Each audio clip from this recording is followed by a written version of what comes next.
Greetings, Dr. Bobby Price, your plant-based pharmacist and nutritionist, also author of Education Over Medication. And today I'm going to be talking about body language, how to interpret body language, and what is your body trying to say to you. And so I think the best way to start it off is by giving you kind of some background about me and a story about me, so then you can kind of understand. So when I left the US in 2013, moved to Japan to study a group of people there in Okinawa who live to 100, no disease, die in their sleep, and who eat primarily a plant-based diet.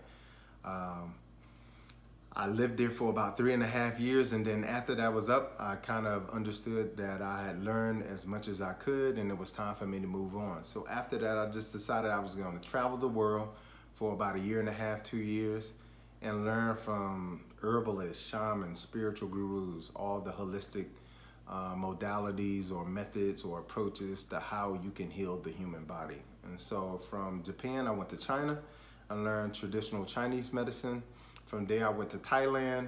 I learned a lot about using herbs in nutrition and also a type of meditation called Vipassana. Left there and went to India and learned another form of meditation and also yoga and Ayurvedic medicine. Left there and went to Africa, several countries in Africa, and learned a lot about herbal medicine in Africa.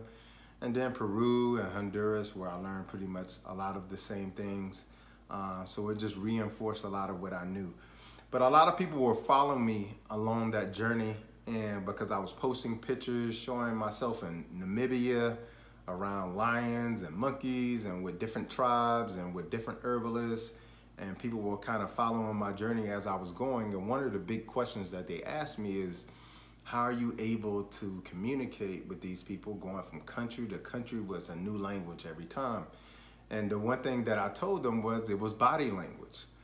A lot of times, no, I didn't know the language at all. I would know only probably a few phrases, because that's what I would do before I go to every country. I would learn things like, thank you, you're welcome, where's the bathroom, eat, yeah, you know, where can I find food, those sorts of things, vegan food, those sorts of things. And so I learned very small phrases, but for the majority, how I communicated with people was through body language. And what I mean by that is, if I shake my head like this, you know it means no.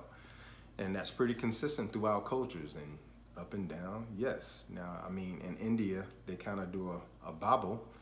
And so, but that means something in India. And so what I want to do is help you understand that your body has a language also. And it's trying to communicate with you, and it's speaking to you. And a lot of times when our body is speaking to us, we try to shut it up. And the reason why we try to do that is because that's what we do in traditional medical care. In traditional medicine, most of what we're doing with medications is putting a Band-Aid on a real big problem. We're shutting up the symptoms, but we're not addressing the cause. And so, giving you a case in for instance, if you have high blood sugar and your blood sugar is high, and so you either take insulin or take something like metformin to lower the blood sugar, and it lowers the blood sugar, but the real issue why you actually had high blood sugar was because of a chromium deficiency, then you haven't addressed the cause. And guess what? You're still gonna have high blood sugar. It doesn't matter. And so even though your blood sugars may be low, you still have that chromium deficiency. So you're gonna start to get worse and worse and worse. So you have to address the cause. And so quite often what our body is trying to do is communicate these things to us in different ways. And some of those ways could be chapped lips and ashy elbows. And for a lot of people, they try to put a Band-Aid on that by taking some chapstick and some lotion and covering it up. But what your body is really trying to tell you is that you're dehydrated and you need to drink water. And especially during this time of the year, it's the summer and it's hotter, so you're gonna sweat more. It's humid, so you're gonna be breathing more.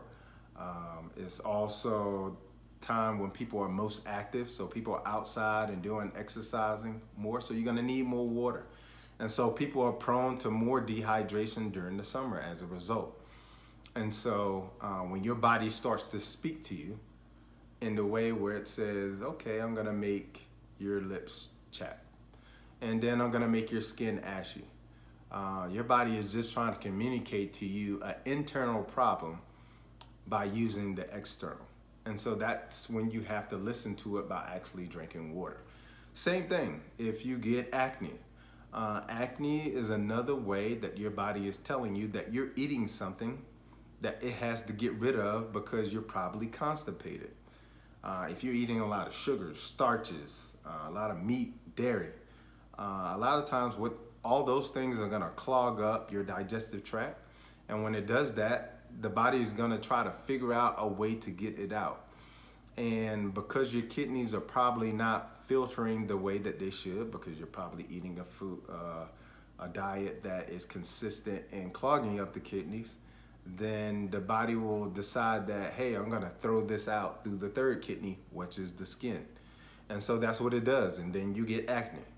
And so quite often what we find is when people get rid of dairy, when people get rid of all those extra sugars, the meat, all of a sudden their skin clears up and it starts to glow. So again, when you address the cause and not the symptoms, you not only get rid of the acne, but you get rid of the cause of the acne. And so that's what I'm really imploring people to do. It's the same thing with high blood pressure. Most people, when they think of high blood pressure, they think of high blood pressure from the standpoint of salt.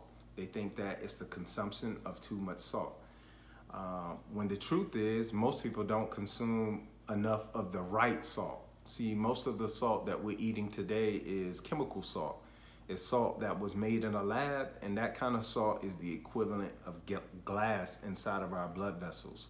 And it cuts tiny holes inside of our blood vessels. So, you know, we're not eating the right type of salt, you understand? And so we may be salt deficient, but more so what's causing the blood pressure imbalance or high blood pressure is a potassium deficiency.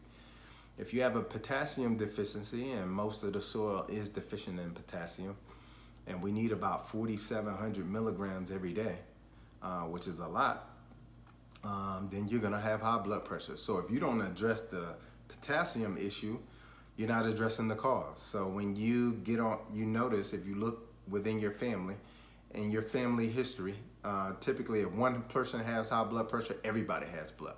Not everybody, but a lot of people in the family, it will run in the family. And the reason why it runs in the family is because eating habits run in the family.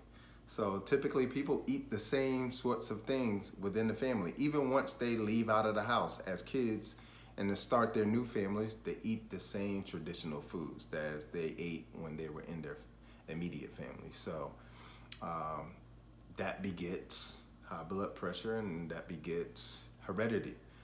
It's not necessarily always linked to genetics, but more so linked to the habits that are passed down. And so you will consume a diet that is deficient in potassium, and as a result, everybody in your family who has high blood pressure is potassium deficient. It's not that you actually need a lot of times the high blood pressure medication. And so that's another way that your body will, you know, speak to you and give you a headache initially. And then if you're really a knucklehead and won't listen, it'll give you a stroke. And then if you're really hard-headed and don't listen, it'll give you an aneurysm. And if you really just decide that, hey, I don't give a damn about what you're saying, then it will actually give you a heart attack, and maybe you die at that point. And so your body initially will communicate to you on a very, very gentle level, slight nudge, i.e. acne. And then after that, the acne won't be able to come through the skin, so then it goes through the lungs, and now you got an infection in your lungs. We'll call it bronchitis. And then, so now you got bronchitis, and then that will escalate. And that's how the body speaks to you. It speaks to you initially gentle, and then it gets mild, and then it gets severe.